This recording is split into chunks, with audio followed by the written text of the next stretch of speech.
తెలుసుకుంటూ ఉన్నాము. నైతికతకు సంబంధించినటువంటి ప్రవచనాలు వస్తున్నాయి. 626వ ప్రవచనము రియాజు సాలిహీన్ హదీసు కిరణాలు తిర్మిదీ షరీఫ్, దీని యొక్క సంకలనకర్త మహాశిలరా. మనము గత 2 ఎపిసోడ్ల నుంచి కూడా ఉత్తమ నైతికత, ఉత్తమ నడవడి, ఉత్తమ క్యారెక్టర్, దీనికి సంబంధించినటువంటి మాటలు తెలుసుకుంటూ ఉన్నాము.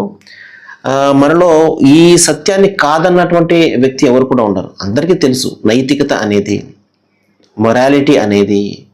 నైతికత అంటే ఏంటంటే ఉత్తమమైనటువంటి గుణాలు కలిగి ఉండడం, మంచి గుణాలు కలిగి ఉండడము, మంచి కోసం పాటుపడ్డము, చెడు ఏదైతే ఉందో దానికి దూరంగా ఉండడము, తను స్వయంగా దూరంగా ఉండి తన సమాజాన్ని కూడా దూరంగా ఉంచే ప్రయత్నం చేయడము. ఇదే కదా మంచి చెడు అంటేది మహాశిలారా. ఈ విధంగా మహాప్రవక్త ఒక సందర్భం ఏం చెప్పారు అంటే, ప్రళయ దినాన విశ్వాసి త్రాసులో ఉత్తమ నడవడిక కన్నా బరువైన వస్తువు మరొకటి ఉండదు. నిస్సందేహంగా దైవము దుర్భాషలాడేవాడిని, అశ్లీల మాటలు మాట్లాడేవాడిని అసహ్యించుకుంటాడు మహాశిలరా. ప్రళయ దినాన ఒక త్రాసు అంటే మన కర్మలు లిఖించే ఒక త్రాసు, కర్మలు తూచే ఒక త్రాసు ఉంటుంది. మంచి పనులు, చెడ్డ పనులు ఏదైతే మనం చేసుకున్నా అదే మనం వెంట వస్తుంది. ఇది మనం చాలా సందర్భాల్లో ఈ విషయం తెలుసుకున్నాము. మహాప్రవక్తలు ఏం చెప్పారు అంటే, ఆ త్రాసు బరువులో ఉత్తమంగా తూచేది ఏదైనా ఉన్నదంటే, బరువుగా తూచేది ఏదైనా ఉన్నది అంటే అతను నడవడికే అన్నారు.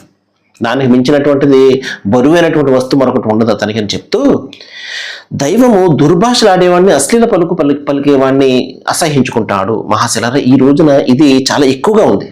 సోషల్ మీడియాలో మీరు చూసినట్లయితే బాగా చదువుకున్నటువంటి విద్యావంతులే దుర్భాషలు ఆడడము, మనకు నచ్చినటువంటి విషయం ఒకటి కనిపించినప్పుడు వెంటనే ఆ కామెంట్స్లో ఒక భయంకరమైనటువంటి లాంగ్వేజ్, భయంకరమైనటువంటి అశ్లీలపు మాటలతోటి కామెంట్ పెట్టడం మనం చూస్తున్నాం. వారు ఏమైనా చదువు సందడి లేనటువంటి వాళ్ళ కాదు, ఎంత మాత్రం కూడా కాదు, బాగా చదువుకున్నటువంటి వాళ్ళే.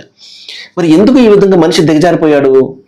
వాస్తవానికి మనం నేర్చుకున్నటువంటి చదువు, మన సంస్కారము, ఒక మంచి భాషను మనకు నేర్పాలి కదా. సమాధానాన్ని మంచిగా, మనకు నచ్చకపోవచ్చు వేరే సంగతి, కానీ మంచిగా సమాధానం చెప్పడం అనేది మన చదువు మనకు నేర్పింది కదా.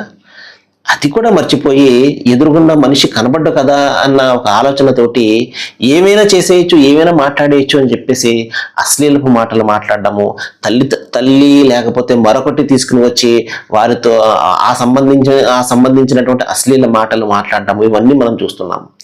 ఇదే దిగజారిపోవడానికి పరాకాష్ట అని చెప్పేసి మనం చెప్పుకోవచ్చు. కాబట్టి మహాశిలరా, ఇటువంటి వాటి ఏదైతే మనకు ఉందో, ఏదైతే మన కళ్ళకు ముందు కనబడుతుందో దాన్ని మనం ఆపడానికి కూడా మనము ప్రయత్నం చేయాలి. మనం స్వయంగా దాని నుండి దూరంగా ఉండాలి. సర్వేజన సుఖనోభవంతు. Thank you.